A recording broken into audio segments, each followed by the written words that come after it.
High friends, this is Vinson. நம்ம சேனலுக்கு உங்களை அப்டேட் வரவேற்கிறேன். நம்ம சேனல் வந்து பார்த்தீங்கன்னா உங்களோட கெரியரை செட் பண்ணுறதுக்காக தான் டிஎன்இஏ கவுன்சில் சொந்தமாக நம்ம சேனல் நிறைய வீடியோஸ் வந்து கொடுத்துருக்கோம். ரெகுலராக நம்ம சேனலை ஃபாலோ பண்ணுங்கள்.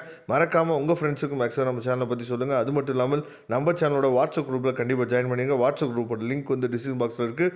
ஓகே ஃப்ரெண்ட்ஸ், ரொம்ப ஒரு முக்கியமான வீடியோக்குள்ள வந்துருக்கிறோம். அதாவது என்ன அப்படின்னு சொல்லி பார்த்தீங்கன்னா, நமக்கு அடுத்த அப்டேட் என்ன கிடைக்க போகுது அப்படின்னா, இந்த வேக்கன்சி லிஸ்ட்டு. சரியா?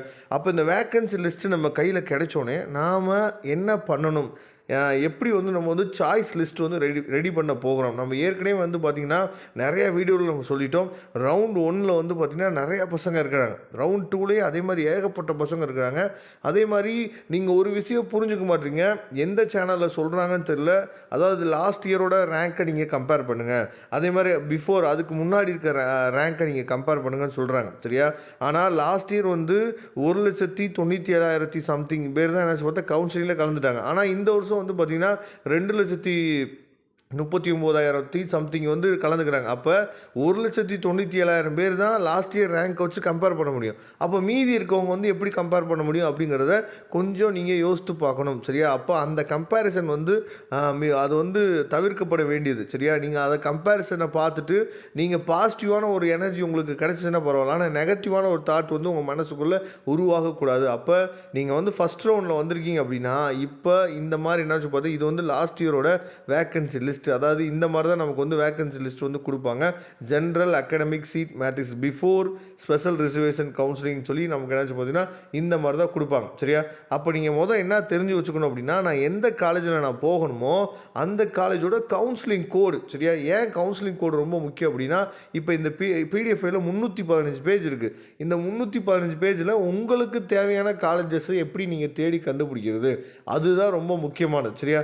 இப்போ இந்த பிடிஎஃப் ஃபைல் லிங்க்கும் நான் டிஸ்கிரிப்ஷன் பாக்ஸை கொடுத்துருக்கேன். எடுத்து நீங்கள் என்ன பண்ணலாம்னு சொல்லி யூஸ் பண்ணிங்க, ஒன்றும் பிரச்சனை இல்லை. ஆனால் அதை வச்சு என்ன பண்ணணும் அப்படிங்கிறது ரொம்ப முக்கியம். சரியா? இப்போ ஃபார் எக்ஸாம்பிள் வந்து பார்த்தீங்கன்னா, இந்த பயோமெடிக்கல் இன்ஜினியரிங் பாருங்கள், ஃபஸ்ட்டு ரோல் இருக்குது பார்த்தீங்களா, பயோமெடிக்கல் இன்ஜினியரிங்கு. இதில் வந்து இது வரைக்கும் கவுன்சிலிங்கே நடக்கலை. ஆனால் பயோமெடிக்கல் இன்ஜினியரிங்க்கு எஸ்டிக்கு வந்து பார்த்தீங்கன்னா 0 அப்படின்னு சொல்லி போட்டிருக்காங்க.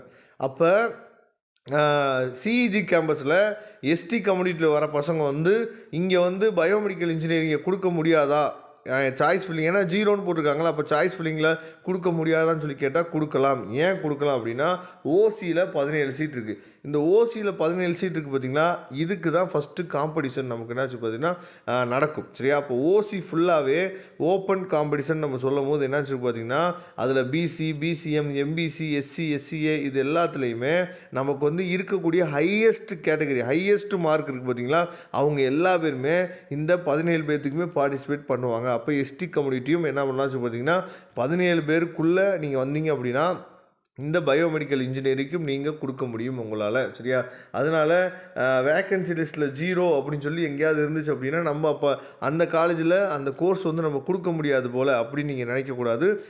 ஃபஸ்ட்டே இப்படி 0ன்னு இருந்துச்சு அப்படின்னா, ஓசியில் உங்களுக்கு வேக்கன்சி இருந்துச்சு அப்படின்னா அதில் நீங்கள் கலந்துக்கலாம். அதை நீங்கள் பார்த்துக்கணும். சரியா? அப்போ இந்த மாதிரி நீங்கள் வந்து எல்லாத்தையுமே அனலைஸ் பண்ணி சர்ச் பண்ணி என்ன பார்த்தா வச்சுருக்கணும். அதுக்கப்புறம் உங்களோட காலேஜ் கவுன்சிலிங் கோடு வந்து ரொம்ப முக்கியமானது. சரியா? அப்போ தான் நமக்கு வந்து என்னென்ன கோர்ஸ் இருக்குது, அந்த கோர்ஸில் நம்மளோட கம்யூனிட்டிக்கு எவ்வளோ சீட்ஸ் வந்து இருக்குது. இப்போ உதாரணத்துக்கு சிஇஜி கேம்பஸ், அதாவது அண்ணா யூனிவர்சிட்டி சிஇஜி கேம்பஸில் சிவில் இன்ஜினியரிங் தமிழ் மீடியத்தில் வந்து எவ்வளோ சீட்ஸ் வந்து இருக்குது அப்படிங்கிறத நீங்கள் பாருங்கள். மொத்தமாக சேர்த்து வெறும் 27 சீட் மட்டும்தான் இருக்குது. அதில் ஓசிக்கு எவ்வளோ சீட் இருக்குது, பிசிக்கு எவ்வளோ இருக்குது, பிசிஎம்க்கு எவ்வளோ, எம்பிசிக்கு எவ்வளோ சீட் இருக்குது, இதெல்லாம் நீங்கள் பாருங்கள். சரியா? மெக்கானிக்கல் இன்ஜினியரிங் இருக்குது, தமிழ் மீடியம் இருக்குது, அதுலேயும் வந்து பார்த்தீங்கன்னா 27 சீட்டு தான் இருக்குது சிஇஜி கேம்பஸில். இந்த மாதிரி நீங்கள் என்ன பண்ணுச்சு பார்த்தீங்கன்னா ஒவ்வொரு காலேஜுக்குமே நீங்கள் அனலைஸ் பண்ணணும். சப்போஸ் உங்களுக்கு வந்து ஒரு காலேஜ் வந்து நீங்கள் தேடி கண்டுபிடிக்கணும், அது வந்து லேட் ஆகுது அப்படின்னா நீங்கள் என்ன பண்ணலாம் அப்படின்னா, இப்போ மேலேயே பாருங்கள், உங்களுக்கு வந்து இந்த சர்ச் பார் இருக்குது. இந்த சர்ச் பாரில் போயிட்டு நீங்கள் என்ன பண்ணுச்சு பார்த்தீங்கன்னா கவுன்சிலிங் கோடு. சரியா? இப்போ வந்து உதாரணத்துக்கு நீங்கள் பிஎஸ்சி நீங்கள் பார்க்கணுன்னு நினைக்கிறீங்கன்னா, பிஎஸ்சியோட கவுன்சிலிங் கோடு உங்களுக்கு தெரியும், 2006. சரியா? 2006 அப்படின்னு சொல்லி நீங்கள் டைப் பண்ணிங்க அப்படின்னா உங்களுக்கு இந்த பாருங்க பிஎஸ்சி காலேஜ் வந்துருச்சா. அப்போ கவுன்சிலிங் கோடு தெரிஞ்சிச்சு அப்படின்னா ஈஸியாக நீங்கள் சர்ச் பண்ணி உங்களால் எடுக்க முடியும். அப்போ பிஎஸ்சி காலேஜில் என்னென்ன கோர்ஸ் இருக்குது, அந்த கோர்ஸுக்கு எவ்வளோ சீட்ஸ் வந்து வேக்கன்சிஸ் இருக்குது அப்படிங்கிறத நீங்கள் ஈஸியாக தெளிவாக நீங்கள் பார்த்துக்க முடியும். அதே மாதிரி இந்த வருஷம் வேக்கன்சி லிஸ்ட் வந்தோடனே புதுமையான காலேஜஸில் எதெல்லாம் அட்டானமஸ் காலேஜஸ் வந்து இருக்குது. இப்போ இங்கேயே பாருங்கள், PSC college of technology bracket என்ன கொடுத்துருக்காங்க, அட்டானமஸ்ன்னு கொடுத்துருக்காங்கல்ல. இதெல்லாம் வந்து ஈஸியாக நீங்கள் அது மூலயமா தெரிஞ்சுக்க முடியும் உங்களால். அதுக்கப்புறம் என்னென்ன கோர்சஸ் வந்து புதுமையான கோர்சஸ் வந்து வந்திருக்கு, இந்த மாதிரி எல்லா அப்டேட்டுமே வேக்கன்சி லிஸ்ட்டு வந்தோடனே நம்ம என்னாச்சு பார்த்தா தெரிஞ்சுக்கலாம். சரியா?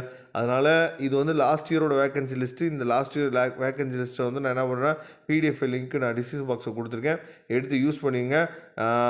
அடுத்த அப்டேட், அதாவது புக்லெட் வந்தோடனே நமக்கு அடுத்த அப்டேட் வந்து பார்த்திங்கன்னா இந்த வேக்கன்சி லிஸ்ட்டு தான் நமக்கு கிடைக்கும். ஓகே ஃப்ரெண்ட்ஸ், கண்டிப்பாக இந்த வீடியோ உங்களுக்கு ரொம்ப யூஸ்ஃபுல்லாக நினைக்கிறேன். யூஸ்ஃபுல்லாக இருந்துச்சு அப்படின்னா உங்கள் ஃப்ரெண்ட்ஸுக்கு மேக்ஸிமம் ஷேர் பண்ணுங்கள். தேங்க்யூ. நம்ம நெக்ஸ்ட் வீடியோ பார்க்கலாம். அதுவரை உங்களுக்கு விடைபெறுவது உங்கள் நண்பன் வின்சென்ட். தேங்க்யூ.